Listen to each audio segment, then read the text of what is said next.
चलिए, तो हम यहाँ से आगे बढ़ते हैं। आपने ये नोट कर लिया हुआ, ध्यान रहे आइसोसलेस ट्रायंगुलर प्लेट है। ऊपर सबसे पहले फॉर्मूला जो मैंने बताया था अभी मिटा दिया, वो फॉर्मूला किसी भी तरह की प्लेट लेंथ अलग अलग हो साइड की ए बी सी तो उसमें चलेगा, नॉर्मली उसकी जरूरत नहीं पड़ती। उसके नीचे ट्रायंगुलर में ये इक्विलेटरल का मैंने बताया जिसकी जरूरत पड़ जाती है, और दूसरा इसकी आइसोसलेस की भी जरूरत पड़ती है हमको, है ना। तो ये आप याद रखिएगा। और आगे सेंटर मास वगैरह निकालने के लिए कभी कभी आपको ट्राइंगल के एरिया मास की जरूरत पड़ेगी ना, तो वहां एरिया से रिलेट करना पड़ेगा। तो ट्राइंगल का एरिया भी आपको पता होना चाहिए। अब ये मैं चीजें आपको मैथमेटिक्स जब मैंने पहले पढ़ाया था तो मैथमेटिक्स की शीट में फॉर्मूले भी थे, और मैथ्स के वीडियो रिकॉर्डिंग पड़ी हुई है, आप उसमें देखेंगे शुरुआत में। तो आप प्ले लिस्ट में जाओगे, मैथ्स के वीडियो भी पड़े हुए हैं, तो आप में से कोई अगर देखना चाहे, किसी का रह गया हो तो आप वहां पे मैथ्स के वीडियो देख सकते हैं। शीट अगर किसी को चाहिए तो शीट भी मैं आपको दे दूंगा अभी, अगर आपको चाहिए तो आप मैसेज कर देना, मैं पीडीएफ फॉर्म में शेयर कर दूंगा। तो उसमें ये सारे फॉर्मूले ट्राइंगल के, हॉलो स्फीयर, सॉलिड स्फीयर वगैरह के सरफेस एरिया, वॉल्यूम, इनकी कभी कभी जैसे जरूरत पड़ेगी मास वगैरह कैलकुलेट करने के लिए, या हेमी स्फीयर है तो अब हेमी स्फीयर का वॉल्यूम क्या होता है सॉलिड का, तो ऐसी कभी कैलकुलेशन की जरूरत पड़ेगी तो वहां ये फॉर्मूले काम आते हैं। मेंसुरेशन करके लास्ट में एक टॉपिक दिया था, उसमें ये सारे फॉर्मूले थे भी। तो ट्राइंगल में मैं याद दिला दूं आपको, ट्राइंगल में इक्विलेटरल अगर होता है तो 3/4 एल स्क्वायर होता है, √3/4 एल स्क्वायर, एल उसकी साइड है। तो इस तरह से हम निकाल सकते हैं। अब जैसे ये है तो इसके लिए क्या है, ये बेस है, ठीक है, और ये हाइट है। तो ये बेस निकाला जा सकता है क्योंकि ये साइड बराबर है। तो ये बेस की लेंथ निकालने के लिए आप पहले इतना निकाल लो, इतना, है ना। और इतना निकालने के लिए एंगल 90 है, तो ये साइड को दो बराबर पार्ट में डिवाइड करेगा क्योंकि एंगुलर बाइसेक्टर तो ये है ही। तो अब ये पाइथागोरस यूज करके आप ये वाली साइड निकाल लोगे। कैसे भाई, this square plus this square equal to L square. तो ये साइड निकल आएगी यहाँ तक की, और उसका डबल कर दोगे तो बेस आ जाएगा। और ट्राइंगल कोई भी हो, हाफ बेस इंटू हाइट तो आप हमेशा लगा सकते हो, तो हाफ बेस इंटू हाइट, ठीक है। तो ये वाली आ जाएगी हाफ बेस यानी इतना, और हाइट ये, तो ये निकाल लेना पाइथागोरस से, L square minus H square करके। तो एल स्क्वायर अंडर रूट में L square plus H square ये आ गया, और इंटू एच तो एरिया निकल आएगा अगर ऐसे दे रखा है तो, ठीक है। ये जस्ट एक आइडिया दे रहा हूँ क्योंकि कभी कभी ऐसे सवाल मिल जाते हैं तो फिर वहां बच्चा फंस जाता है। तो जस्ट एक मैंने आपको आइडिया दे दिया, ठीक। अब देखिए मैं कुछ क्वेश्चंस कराता हूं पहले अपनी तरफ से। कुछ क्वेश्चन आपको शीट में मिल जाएंगे जो मैंने कल आपको दी थी डीपीपी, और उसके क्वेश्चन अब आप ट्राई करना। आज की क्लास के बाद पूरी शीट लगा पाओगे आप। उसमें कुछ ऐसे भी सवाल है कि कुछ पार्ट कट करके निकाल लिया, वो भी मैं बताऊंगा कैसे करते हैं। कैसा भी सवाल हो कट करके निकाल देते तो जो बचा हुआ मास होता है उसका सेंटर मास कैसे निकाला जाता है, तो उसके भी कुछ क्वेश्चन हैं, वो भी आप कर पाओगे। ठीक है, ये मैं मिटा देता हूँ।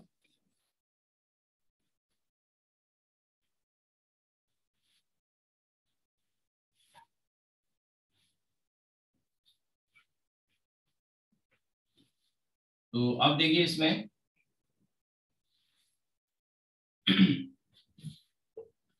तो जैसे ये एक क्वेश्चन है, जैसे ये कोन है,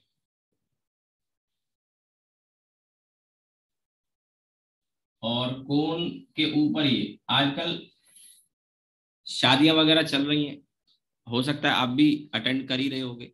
भाई शादी वादी कहाँ छोड़ते हैं लोग, है ना। और शादियों में खासकर लड़कों की तो नहीं पता, कहता कहता मैं, लेकिन लड़कियां या महिलाओं को आइसक्रीम खाने का बड़ा शौक होता है, चाहे सर्दी हो, ठीक है, सर्दी कितनी भी हो आइसक्रीम खाने का बड़ा शौक होता है ना। और उसमें भी जैसे हम लोग जैसे जेंट्स लोग जाते हैं तो अपना कोट जैकेट वैकेट पहन के जाते हैं, हालांकि कहना नहीं चाहिए। महिलाएं जो होती हैं उनको अपनी साड़ी शो ऑफ करनी होती है तो वो जैकेट वैकेट नहीं पहनती। तो मैं ये इसलिए बता रहा हूँ क्योंकि फिर वहां ठंड लग जाती है, और उस पर भी फिर आइसक्रीम भी खाई जाती है ना। तो आइसक्रीम का चलिए आप सेंटर मास निकालते हैं। अभी आप देखिए आधे से ज्यादा लोग आज जो बीमार पड़ रहे हैं उसमें कोरोना का योगदान नहीं है, शादियों का योगदान है, और शादियों में इस आइसक्रीम का योगदान है, ये जो सामने आप देख रहे हो। अब ये जो आइसक्रीम है, इस आइसक्रीम में ये एक्स एक्सिस है और ये वाई एक्सेस है, ठीक है।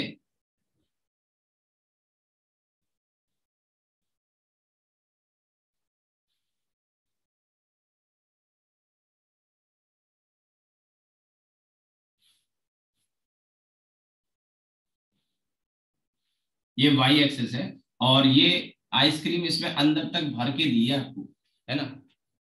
होता है ना वो कोन जो होता है, अच्छा कुछ लोग कोन भी खा ही जाते हैं, फेंकते नहीं है, खा जाते हैं। अच्छा बचपन में तो आपने खाया ही होगा, आइसक्रीम खत्म हो जाती तो वो कोन जो बचता है उसको भी खा जाते थे बच्चे, आपने भी किया होगा। तो खैर ये पूरा भर के दिया है, अंदर तक भरा हुआ है, तो आपको इसको एक तो सॉलिड कोन मानना है, ये जानकारी जरूरी है। और इसका जो मास है 2m है। ये आइसक्रीम है यहाँ पे, इसका मास 3m है। और आपको इसमें ये रेडियस की जरूरत पड़ेगी, तो ये रेडियस r है। और इस आइसक्रीम के ऊपर ये एक चेरी रखी है, चेरी तो जानते होंगे, सबसे अच्छी तो यही लगती है, जब बचपन में छोटे थे तो उसे चेरी जरूर होनी चाहिए। और एक रख देता, बोले भैया अंकल एक और रख दो, चेरी है ये इसके ऊपर। ये मास 2m है, ये 3m है, और ये मास कैपिटल M, इसी के टर्म्स में मैंने दे दिया मान लीजिए, ठीक है। तो ये रेडियस r है, ये r है, अब ये r है, और ये वाली ये आपको 4r दे रखी है यहां से लेके, ठीक है। ये ओरिजिन O है।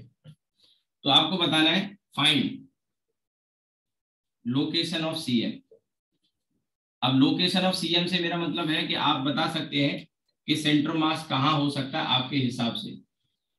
आपके हिसाब से सेंटर मास कहां हो सकता है, पहले ये अंदाजा होना जरूरी है। ये वाई एक्सिस है, ये एक्स एक्सिस है। मास की जरूरत पड़े मैंने बता दिया, सॉलिड सॉलिड है, ये पूछने की जरूरत नहीं है। आइसक्रीम खाई होगी, ऐसा तो नहीं कोई बैठा हुआ जिसने आइसक्रीम ना खाई हो, बोले सर ये वाला सॉलिड है कि हॉलो है। अब ऐसी कौन सी आइसक्रीम आती है भैया हॉलो होती है, ये नहीं पूछते हैं, कुछ बच्चे भूल जाते हैं कि उनको पूछना नहीं चाहिए, लेकिन फिर भी कुछ पूछ रहे, बोले सर ये सॉलिड है कि हॉलो है। तो ऐसी आइसक्रीम खाई है कि उसमें केवल ऊपर कवर कवर हो, अंदर कुछ हो ही ना, तो सॉलिड है, ये बताने की जरूरत नहीं। हाँ ये जरूरी था बताना, क्योंकि ये जो कोन होता है उसमें भरी जाती है आइसक्रीम, है ना। तो ये मैंने कह दिया, आप ये सॉलिड कोन इसको लेके चलेंगे, ये सॉलिड है और ये चेरी है, मास है में। तो सबसे पहला अनुमान ये लगाओ कि ये सेंटर मास कहाँ होना चाहिए आपके हिसाब से, सेंटर मास कहाँ होना चाहिए, इसका एक अंदाजा होगा तो थोड़ा कैलकुलेशन हम बचा लेंगे, टाइम बचा लेंगे, कैलकुलेशन बचा लेंगे। क्या लगता है कहाँ होगा सेंटर मास? वाई एक्सिस पर, वाई एक्सिस पे होगा, बिल्कुल सही जवाब, क्योंकि सिमेट्री है ना, मैंने कहा सिमेट्री है तो वाई एक्सिस पे होगा। और इस वाई एक्सिस पर होगा तो अब वाई एक्सिस पे यहां कहीं आ सकता है, यहां से यहां तक।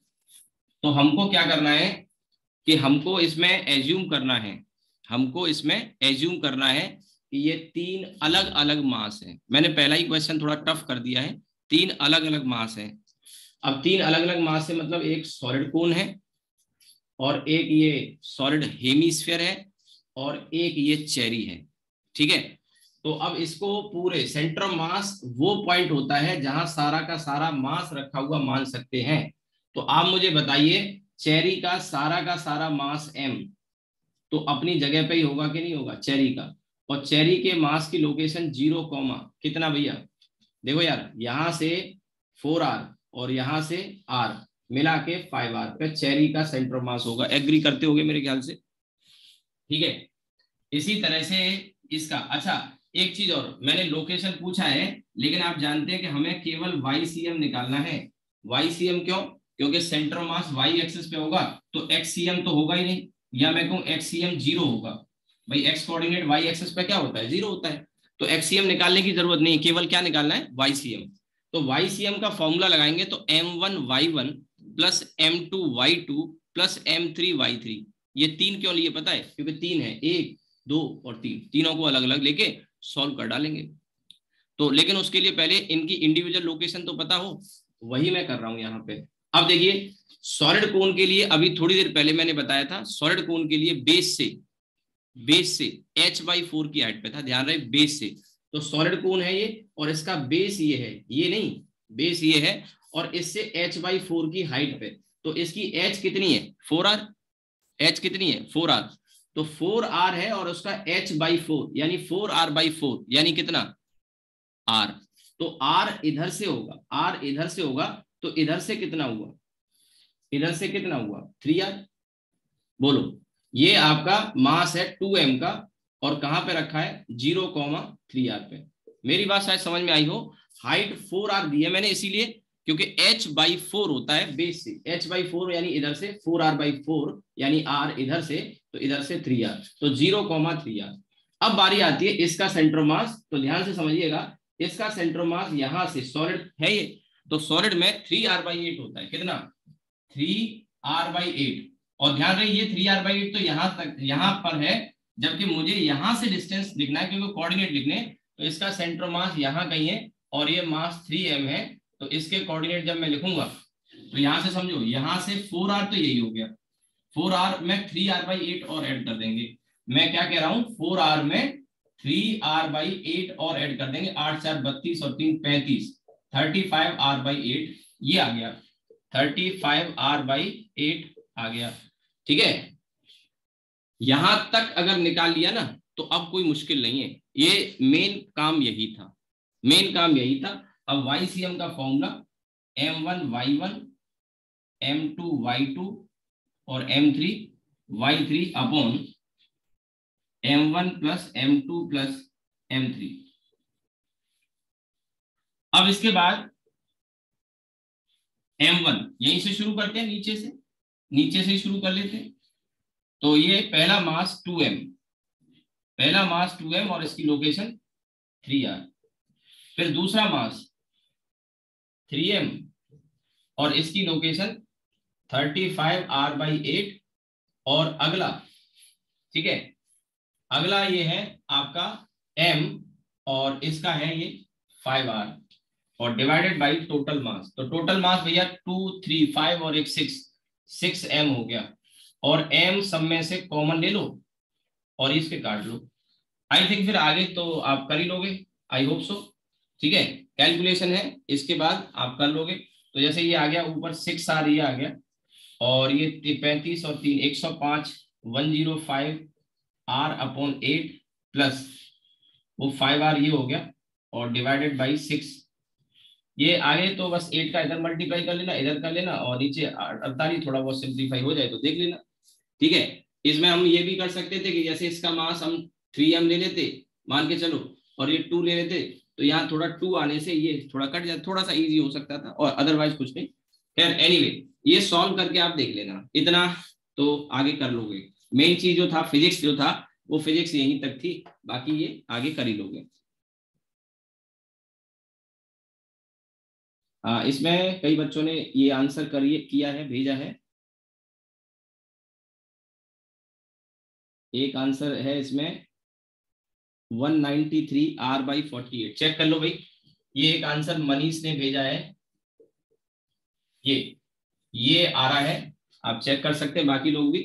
ठीक है, यही आ रहा है कि 6 8 48 तो ये हो गया, और 40 ये हो गया, 48 40 98, सॉरी 88 और 5 193, हाँ यही आएगा। ठीक है, यही आएगा। ठीक, तो ये आपका आंसर आ जाएगा। इस तरह से हमने कैलकुलेट कर लिया, ये आप नोट कर लो, और कहीं कोई पॉइंट समझ में ना आए हो आप बताइए।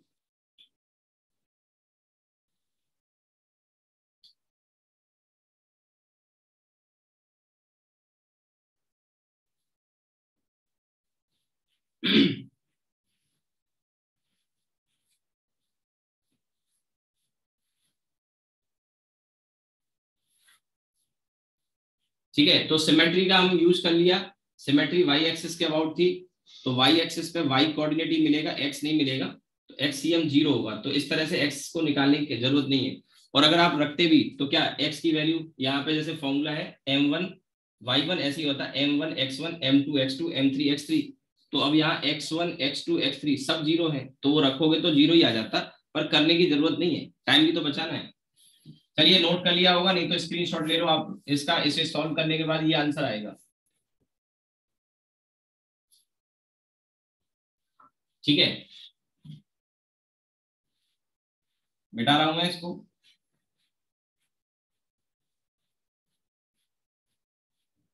ऐसा ही क्वेश्चन डीपीपी में भी दे रखा है, उसको भी आप लगा सकते हैं।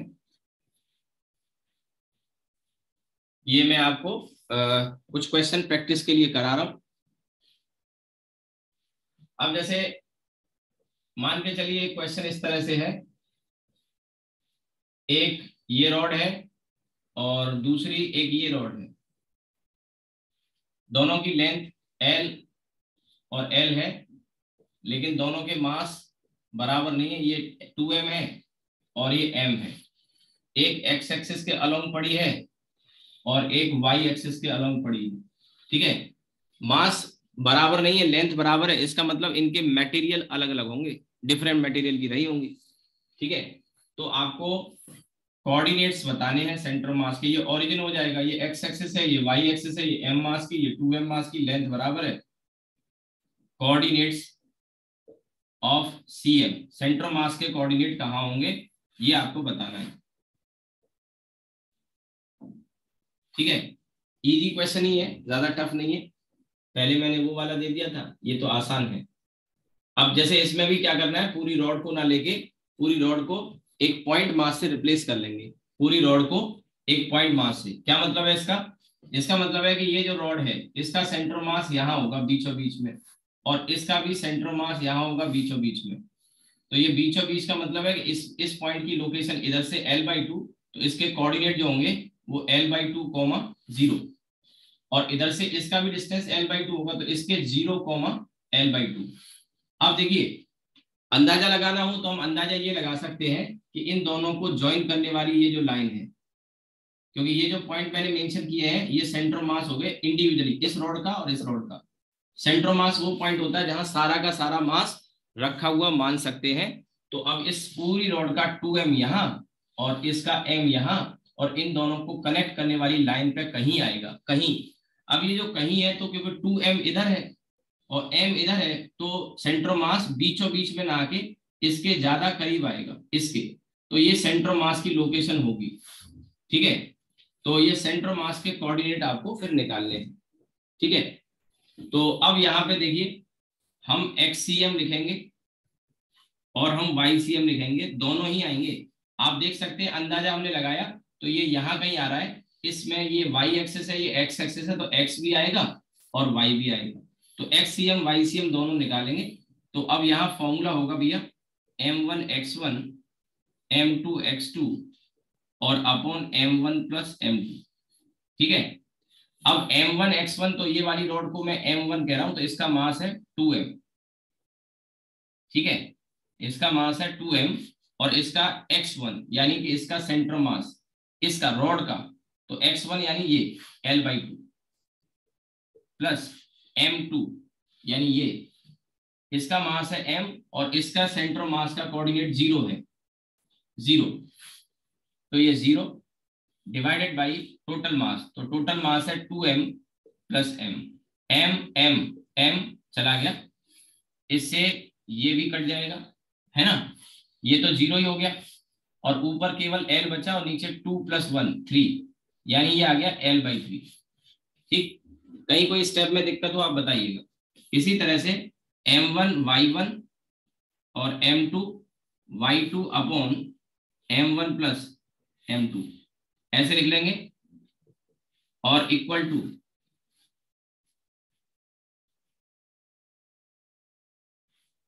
m1 की वैल्यू वही 2m, और अब y कोऑर्डिनेट, इसका y कोऑर्डिनेट क्या है, ये 2m का मास यहाँ है, तो y कोऑर्डिनेट क्या, 0, प्लस इसके लिए लिखेंगे, इसके लिए तो ये m मास है, और इसका y कोऑर्डिनेट कितना भाई, L/2, तो ये आ जाएगा आपका L/2 divided by total mass कितना है 3m।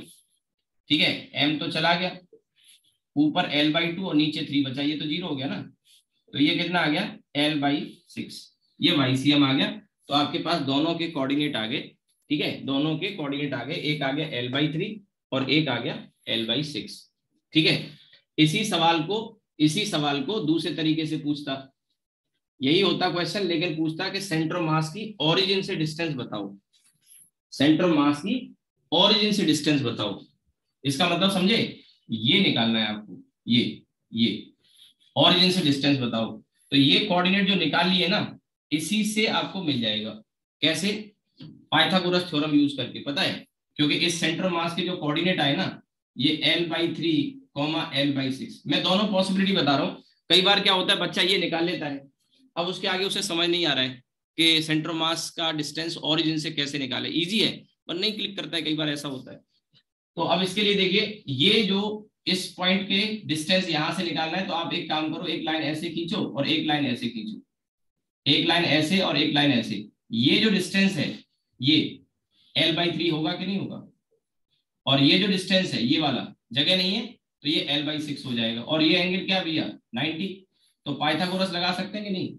ये डिस्टेंस को लेट में अगर R कह रहा हूं, तो डिस्टेंस फ्रॉम ओरिजिन अगर पूछा जाता,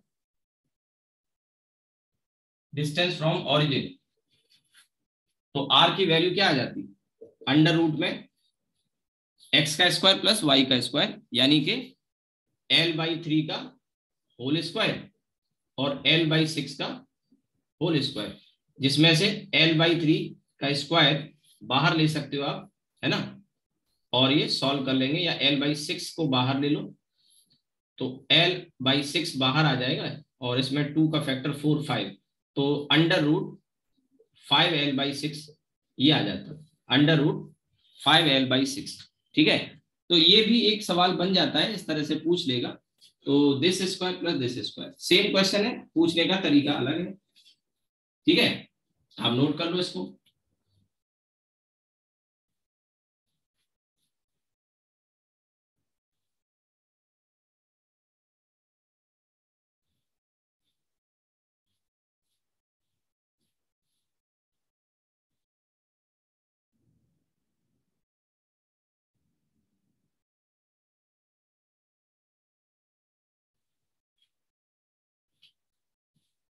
डिस्प्ले ब्लर आ रहा है बार बार। अभी क्या करें, कैमरे को दोबारा मैं ट्राई कर लेता हूँ कनेक्ट करने के लिए, हो सकता है मेरे ख्याल से मैं दोबारा से कनेक्ट कर दूं।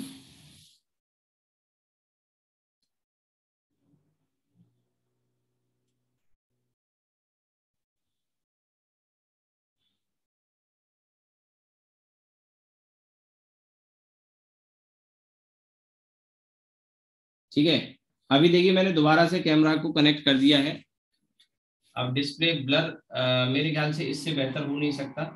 फिर कई बार क्या होता है, नेटवर्क का इशू रहता है आपके साइड पे, तो उसकी वजह से दिक्कत हो सकती है मे बी। ठीक है,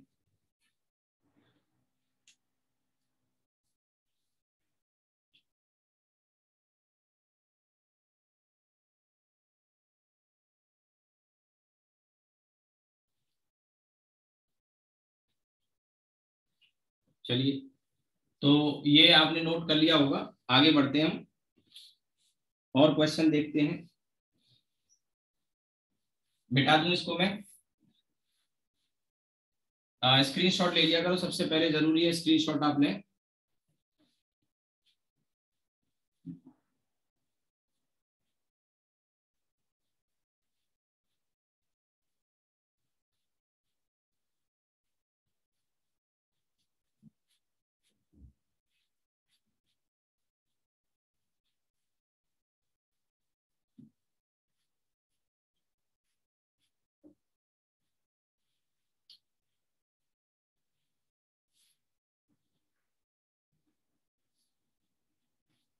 ठीक है, तो एक और क्वेश्चन देखिए, एक और एग्जांपल।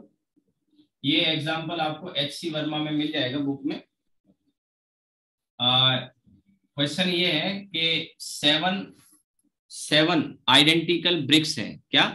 7 आइडेंटिकल ब्रिक्स हैं, और वो 7 आइडेंटिकल ब्रिक्स एक दूसरे के ऊपर इस तरह से रखी गई हैं कि उनमें से कुछ राइट में L/10 खिसका दी, वो मैं लिख दूंगा, अभी पहले सुन लो। 7 एक जैसी ब्रिक ईंटें हैं, एक दूसरे के ऊपर राइट में या लेफ्ट में इस तरह से खिसकाई है कि एक दूसरे के रेस्पेक्ट में L/10 या तो राइट में या लेफ्ट में खिसकाई है, और वो किस तरह से वो फिगर में बना रहा हूं। ठीक है, तो ये पहली एक ब्रिक है और इसकी लंबाई L है। इसके ऊपर एक और रखी है इस तरह से, इधर खिसका दिए, और मैंने बताया कितना खिसकाया, L/10, L/10 खिसकाया है। ठीक है, इसके बाद इसके ऊपर एक और रखी है, उसको भी L/10 खिसका दिया है, और एक इसके ऊपर चौथी रखी है, ये भी L/10 खिसका दी है। ठीक है, इसके ऊपर फिर एक और रखी है, वो वापस L/10 इधर खिसका के रखी है, यानी यहां तक तो खिसका दे गए, ले गए L/10 L/10। अब L/10 से इधर खिसका दी, इसके ऊपर एक और ये रखी है L/10, वापस खिसका के, ये 6 हो चुकी है, और 7वीं को इसके ऊपर इस तरह से रखा गया है। सभी एक जैसी हैं। अब क्या है, मैं हाथ से स्केच कर रहा हूं तो कोई पतली मोटी थोड़ा सा बन जा रही है, लेकिन सभी एक जैसी हैं। ठीक है, और ये वाई एक्सिस, ये ओरिजिन, ये एक्स एक्सिस, तो ये जो डिस्टेंस है ये वाला L/10 है। तो किसी भी ब्रिक को दूसरे के रेस्पेक्ट में L/10 either to the right or to the left खिसका के रखा है। ठीक है, और 7 आइडेंटिकल ब्रिक है, 7 आइडेंटिकल ब्रिक। आपको क्या बताना है, find x coordinate, x coordinate ही बताना है केवल, find x coordinate of system. System मतलब यही 7 ब्रिक जो है, इसका केवल एक्स कोऑर्डिनेट आपको निकालना है। ध्यान रहे, केवल एक्स कोऑर्डिनेट निकालना है। एक्स कोऑर्डिनेट के लिए आपको लेंथ की जरूरत होगी, तो हर एक ब्रिक की लेंथ L है। अगर आपको मास की जरूरत है तो हर एक का मास M ले सकते हैं, वो M ऊपर नीचे आता है इसलिए कट जाएगा, तो इसमें मास देना जरूरी नहीं है। पर हाँ, आपको M लेके, 7 आइडेंटिकल है, सबका मास MM लेके सॉल्व करोगे तो आपका एक्स कोऑर्डिनेट आ जाएगा। तो केवल एक्स कोऑर्डिनेट निकलवा रहा हूं। अगर वाई पूछा जाता तो वाई वैसे अंदाजा लगा सकते हो, वाई ये जो नीचे 3 और ऊपर 3, बीच में जो चौथी है ना, इस चौथी के बीचों बीच में आता। तो अगर एक ब्रिक की मोटाई, मैं क्या कह रहा हूं सुनो, एक ब्रिक की मोटाई मान लो H है, तो यहां से 3H तो यही हो जाता, और इसके बीच में आता यहाँ पे, तो 3.5H होता। वो कोई निकालने वाला क्वेश्चन नहीं होगा, तो इसलिए वाई नहीं पूछा मैंने, और मोटाई देगा फिर उसमें क्वेश्चन में, मैंने नहीं दी क्योंकि मुझे वाई में कोई इंटरेस्ट नहीं है, मैं केवल एक्स कोऑर्डिनेट पता करना चाह रहा हूँ। ठीक है, इसमें एक चीज आप देख सकते हैं, जब आप इससे कैलकुलेट करोगे तो यहाँ 7 में से 2-2 के 3 पेयर बनेंगे एक जैसे। क्यों? क्योंकि देखो पहली और ये जो 7वीं है ना, इसकी लोकेशन एक्स के रेस्पेक्ट में सेम है, क्योंकि इसका सेंटर मास अगर यहाँ होगा पहली का, तो 7वीं का भी इसके ठीक ऊपर होगा, तो इनका एक्स और इसका एक्स सेम आएगा। ये मैं हिंट कर रहा हूं। इसी तरह से ये वाली जो दूसरे नंबर की है और ऊपर से दूसरे नंबर की, यानी नीचे से छठे नंबर की, उसका सेंटर ऑफ मास दोनों का सेम जगह होगा, ये जो मैंने मार्क किया है। अब अगर आपको मैं थोड़ा सा हिंट करूं इसमें, ये जो डिस्टेंस होगा, ये टोटल लंबाई L है, तो ये L/2 होगा कि नहीं, और ऊपर वाली का, इस वाली का भी L/2 होगा। लेकिन जब दूसरी और छठी, 6th वाली का, सेकंड और 6th वाले का जब लिखोगे, तो क्योंकि मैंने बताया कि इसको L/10 खिसकाया है, तो L/2 तो यही था, L/2 तो यही था, तो ये L/10 और खिसक गया, तो ये डिस्टेंस फिर L/2 प्लस L/10 हो गया, इसके लिए भी और इसके लिए भी, L/2 प्लस L/10 इसके लिए भी और इसके लिए भी। सेम इसी तरह से ये तीसरी ब्रिक नीचे से और तीसरी ब्रिक ऊपर से, तीसरी ब्रिक नीचे से और तीसरी वाली ब्रिक ऊपर से, उन दोनों का सेंटर ऑफ मास, या नीचे से तीसरी और नीचे से 5वीं का सेंटर ऑफ मास एक जगह होगा, और वो एक जगह क्या है कि ये L/10 और खिसका दिया, तो ये L/2 और L/10 और L/10, यानी 2L/10 प्लस L/2 इसका और इसका होगा। और अब इसके बाद ये एक आखिरी चौथी वाली जो है उसका यहाँ पे होगा, तो वो फिर ये अकेली होगी, ये अकेली होगी, तो ये L/2 L/10 L/10 L/10 आप समझ गए होंगे, यानी 3L/10 इसका होगा। इस तरह से आप इसको निकाल पाओगे। ठीक है, तो अब कुछ बच्चों ने आंसर कर भी दिया है, आंसर आ चुका है। तो इसमें एक्ससीएम निकालना है हमको। तो हम एक्ससीएम में क्या करेंगे, दो मास 1 और 2 एक साथ ले लेंगे, क्योंकि दोनों का कोऑर्डिनेट क्या है, तो इसका मास 2m ले लेते हैं इकट्ठा, और इधर से L/2 और इससे भी L/2। पहला ये हो गया, ठीक है भाई। इसके बाद देखिए आगे, इसके बाद ये दूसरा और इधर छठा, तो इसका मास भी 2m और दोनों का डिस्टेंस यहां से कितना है भाई, L/2 और L/10 प्लस करके, ये अभी मैंने आपको समझा दिया था, ठीक है। इसके बाद इसमें ये तीसरी वाली और इधर से पांचवी वाली, तो उसका मास भी 2m और ये L/2 और 2L/10, L/2 ये और L/10 L/10। फिर इसके बाद इधर आ जाते हैं, इसमें अकेली एक बची और उसका L/2 प्लस 3L/10 आप समझ गए होंगे, और divided by total mass. Total mass कितना 7 ब्रिक है, तो 7m। तो m तो सब में से कॉमन लेके ऊपर और नीचे कैंसिल कर लेना, बाकी से सिंप्लीफाई कर लेना। सिंप्लीफाई जब करोगे ना, तो आपका आंसर जो आएगा वो 22L/35 निकल के आना चाहिए, चेक कर लेना। ये आंसर आपका आएगा 22L/35। एससी वर्मा का सवाल है, ठीक है। कोई स्टेप समझ में नहीं आया हो आप बता सकते, मैं दोबारा एक्सप्लेन कर दूंगा।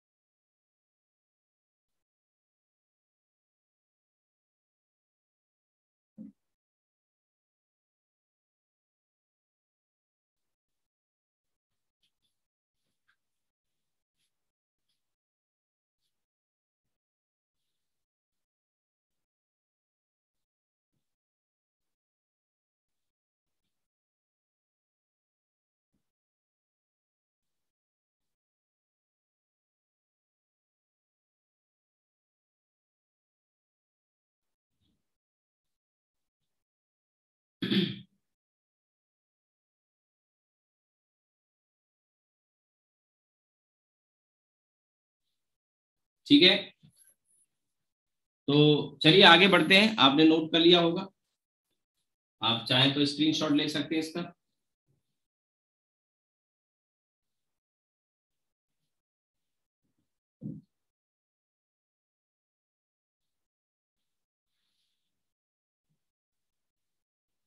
चलिए मैं इसको मिटा रहा हूं फिर।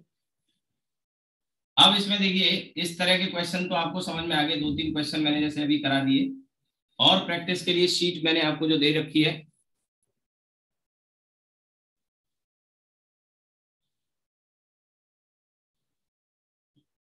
ये क्या लिखा है भाई तुमने मनीष, किसके साथ चैटिंग कर रहे हो तुम?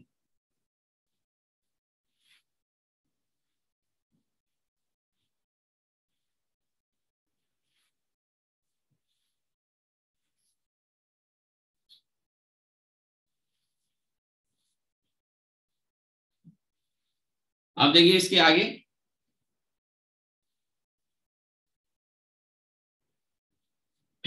जब आपकी क्लास चल रही है तो आप ध्यान रखें यहाँ पे, क्लास में फोकस करें, इधर उधर की चीजों में चैटिंग, इससे साफ पता लग रहा है कि आपका ध्यान इधर है ही।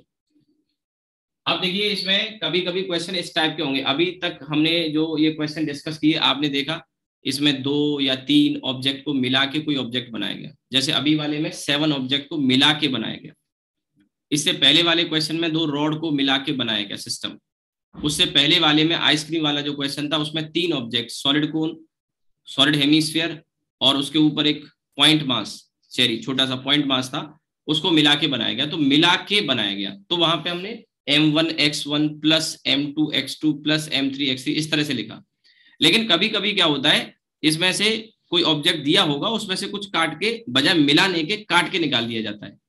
तो जब उसको निकाला मतलब माइनस कर दिया, तो यही जो फॉर्मूले हमने पढ़े ना, इसी में जब कुछ चीज काट के निकाली जाती है तो उसमें से फिर माइनस करके लिखते हैं, यानी m1x1 प्लस m2x2 न लिख के m1x1 माइनस जिसे निकाला गया है minus m2x2 upon m1 minus m2, इस तरह से लिख देते हैं। तो ये फॉर्मूले में स्लाइट मॉडिफिकेशन करके आप कर सकते हैं क्वेश्चन को। तो मैं एक दो एग्जांपल करके बताता हूं, ऐसे क्वेश्चन भी आपको मिलेंगे और शीट में आपको क्वेश्चन दे रखे हैं, तो कैसे उनको अप्रोच करेंगे वो तरीका मैं आपको यहाँ पे बताता हूँ। ठीक है, तो अब देखिए एक एग्जांपल, ये एक डिस्क है, ठीक है, और इस डिस्क में से एक छोटी डिस्क काट के निकाल दी। मोस्ट कॉमन क्वेश्चन है और ये प्रीवियस ईयर में भी आ चुका है, ये क्वेश्चन प्रीवियस ईयर में जेईई मेन नीट में आ चुका है। तो अब इसमें ये एक डिस्क है और इस डिस्क में से एक डिस्क इस तरह से काट के निकाली है। अब इसमें आंसर हमेशा यही नहीं आएगा, लेकिन अगर डिस्क इस तरह से काटी है जो मैं बता रहा हूं तो आंसर एक फिक्स्ड आंसर आता है। ठीक है, अभी यहाँ पे क्या है कि ये पूरी एक डिस्क है आर रेडियस की, ध्यान से सुनना मेरी बात को, पूरी डिस्क है आर रेडियस की, और उसमें से ये जो मैंने काटी है ये आर डायमीटर की डिस्क है। आर डायमीटर का मतलब इसकी रेडियस फिर कितनी होगी भाई, ये बड़ी वाली की रेडियस तो आर है, तो छोटी वाली की रेडियस r/2 हो गई, यानी इसका डायमीटर r हो गया। ऐसे काटा है, और काटने को मैं इसे जो काटा है पार्ट, इसे थोड़ा इधर भी खिसका के काट सकता था, लेकिन मैंने ऐसे काटा कि दोनों की जो सरकमफ्रेंस है वो यहाँ टच कर रही है, और इधर इसको जो काटा है वो इसके सेंटर से जा रहा है।